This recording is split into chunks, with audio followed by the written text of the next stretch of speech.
Chaque petite chose irritait Nathan Mallet ce jour-là, y compris le temps pluvieux devant sa fenêtre, la migraine qui lui frappait la tête et les problèmes qui s'accumulaient au travail.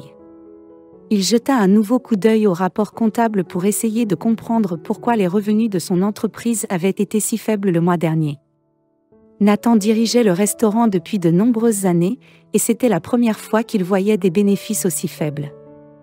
Le restaurant de Monsieur Mallet est situé dans le centre de la ville et a beaucoup de clients réguliers et de touristes. C'est pourquoi il n'arrivait pas à comprendre pourquoi le restaurant était dans le rouge et perdait beaucoup d'argent. Il a décidé de parler au gérant qui était en charge du restaurant depuis 3 mois pour voir s'il pouvait trouver la réponse. Nathan appelle en ouvrant la porte de son bureau. Une femme aux cheveux bruns et aux longues jambes apparaît bientôt devant lui.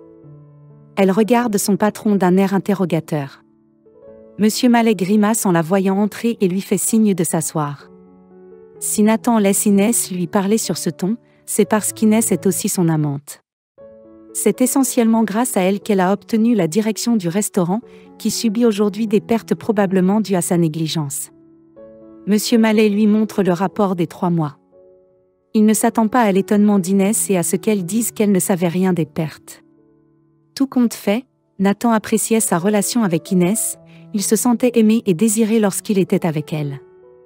Tout ce que Nathan demandait, c'était l'anonymat total et le secret, c'est pourquoi il se comportait toujours très froidement avec Inès en public et ne laissait jamais personne soupçonner qu'il avait des sentiments pour elle. Inès n'a pas obtenu son poste de directrice du restaurant uniquement parce qu'elle est l'amante de Nathan. En plus de l'aider dans ses affaires, Inès espionnait constamment son personnel.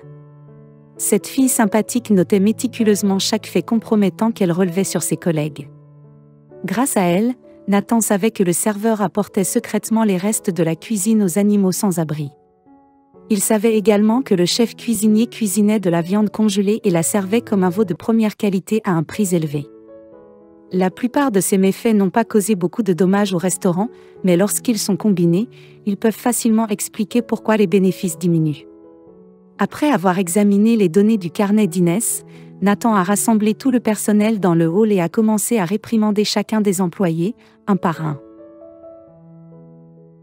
Les employés se regardent d'un air soupçonneux, mais ne se doutent pas que c'est Inès, qui sourit légèrement en se léchant les lèvres, qui est responsable de la situation.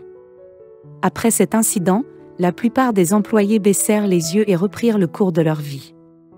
Pour certains, il s'agissait de trouver un moyen de payer leur prochaine facture de carte de crédit, pour d'autres de s'occuper de leur mère malade. Les problèmes que rencontraient les employés de Nathan ne le préoccupaient pas vraiment. Il voulait simplement toucher son salaire et le dépenser en vacances avec une jolie fille comme Inès. À la quarantaine, Monsieur Mallet se considérait comme un vrai célibataire et pensait qu'il lui était impossible de se marier à ce stade. Après avoir distribué les punitions aux employés, Monsieur Mallet jeta un coup d'œil à sa montre et sursauta.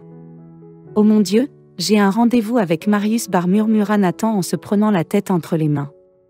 Ces deux-là se connaissaient depuis le collège, lorsqu'ils avaient défendu l'honneur de leur ville natale en jouant dans l'équipe de football de l'école. Marius, comme Nathan, était un homme d'affaires de la classe moyenne, propriétaire d'une petite entreprise de construction. Les vieux amis se retrouvaient de temps en temps pour évoquer leurs souvenirs autour d'un verre dans un bar confortable. C'est ce qu'il avait prévu pour ce jour-là, mais Nathan avait complètement oublié tout cela à cause des problèmes au restaurant. Il arrangea sa cravate, jeta sa veste sur son épaule et sortit dans la rue pour attraper un taxi. Comme Nathan s'en doutait, son ami l'attendait déjà au bar. Marius était déjà assis, un verre à la main, ce qui lui donnait un air calme et posé. « Oh mon Dieu, Nathan, qu'est-ce qui s'est passé ? Tu as une mine épouvantable » s'exclama Marius en jetant ses bras autour de son ami. Nathan répondit évasivement et s'assit à la table. Ils se mirent rapidement à parler de toutes sortes de choses, mais en évitant les sujets inconfortables. Lorsque la conversation commença à devenir plus sérieuse, Nathan exprima ses inquiétudes. « Oui, je suppose que les choses vont vraiment mal pour toi. Je pense que je peux t'aider, » dit Marius en se grattant l'arrière de la tête. « Comment pourrais-tu m'aider si tu ne connais rien au monde de la restauration ? Tu es un expert en construction, mais quand il s'agit de cuisine, tu n'es pas capable de vendre une fourchette d'une cuillère. Tu es un expert en construction, mais quand il s'agit de cuisine, tu ne saurais pas faire la différence entre une fourchette et une cuillère, dit Nathan qui prit l'offre de son ami pour une plaisanterie. Non, tu m'as mal compris, la vérité, c'est que je connais quelqu'un qui peut t'aider. Ce n'est pas donné, mais l'effet est incroyable, dit Marius en commençant à parcourir son carnet pour essayer de trouver le bon numéro de téléphone. Quand il trouva enfin le numéro, il le tendit à son ami. Victor Rivière, une femme. Nathan tendit la main à contre-Séur en regardant attentivement ce qui était écrit sur le papier, une femme en plus d'avoir passé 7 ans derrière les barreaux de la prison du comté. Cela dit, il n'y a pas de meilleur spécialiste dans le domaine que Victor. Elle ne prend que les cas les plus difficiles comme le tien, dit Marius. Je me fiche qu'elle soit dans le couloir de la mort, du moment qu'elle peut m'aider à résoudre mon problème, répondit Nathan avec espoir. La boisson qu'il avait consommée fit bientôt son effet, et les deux amis se mirent à sauter d'un sujet à l'autre, passant le reste de la soirée à évoquer leur passé. Nathan ne se souvenait pas vraiment de la fin de la soirée et de tout ce qu'il avait bu. L'ivresse l'avait épuisé, il ne se souvenait même pas comment il était arrivé jusqu'à son lit. Toute la nuit, il était tourmenté par des cauchemars du passé. Des cauchemars de ces jours où il avait fait ses premiers pas dans le monde des affaires. À l'époque, Nathan Mallet avait commis quelque chose de si honteux qu'il avait juré de ne plus jamais y penser. Le lendemain matin, Nathan se réveille avec l'impression que son corps est complètement brisé et qu'il est tourmenté par la gueule de bois. Nathan se lève, s'habille et se rend au restaurant. Victor Rivière s'avéra être une femme agréable d'une quarantaine d'années, vêtue d'un élégant costume d'affaires et de talons hauts. Nathan ne peut s'empêcher de penser que son visage lui est familier, mais il n'arrive pas à se rappeler où et quand il l'a vu auparavant, car il a la tête encore toute retournée par la nuit précédente. Madame Rivière n'avait qu'une seule question à poser, elle demandait que pendant qu'elle travaillait, Nathan n'interfère en aucune façon avec l'entreprise. En d'autres termes, Nathan devait rester à l'écart du restaurant pendant au moins 2 semaines. C'est un excellent service, cela fait longtemps que je n'ai pas pris de vacances. Je suppose que je vais prendre Inès et aller me détendre sur une île, pensa Nathan Mallet avec un sourire heureux.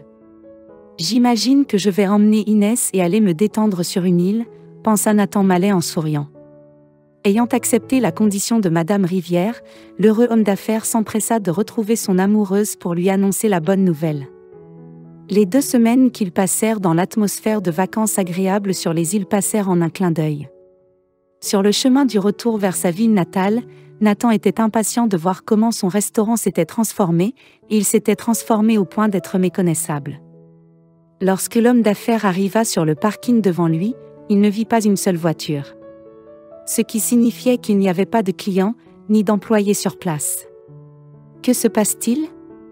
Que sont ces brûlés ? Je jure devant Dieu que s'ils ne se montrent pas, je les vire tous, sans exception. Nathan s'écrie en sortant de l'agréable saloon de son Audi. Soudain, la porte du restaurant s'ouvre et Victor Rivière apparaît sur le pas de la porte. « Pourquoi criez-vous, monsieur Mallet ? Vous n'avez pas besoin de virer qui que ce soit, j'ai pris cette liberté sur moi il y a un moment, » dit la femme avec un charmant sourire. « Votre restaurant n'est pas ouvert, il est fermé depuis 2 semaines. Vous avez aussi pris quelques commandes de mariage et de fêtes, et croyez-moi, elles viennent toutes de gens très riches. Je m'en suis assuré moi-même et maintenant vous n'aurez pas assez d'argent pour payer les pénalités pour ne pas avoir rempli vos obligations, dit Victor. Qu'est-ce que vous avez fait ? Mon affaire est ruinée, dit Nathan dans son souffle. Portant les mains à sa tête, Victor ne fit que sourire en réponse, elle rappela l'incident à l'homme d'affaires. À l'époque, Victor et Nathan n'étaient que de simples compagnons qui tentaient de créer une entreprise à partir de rien.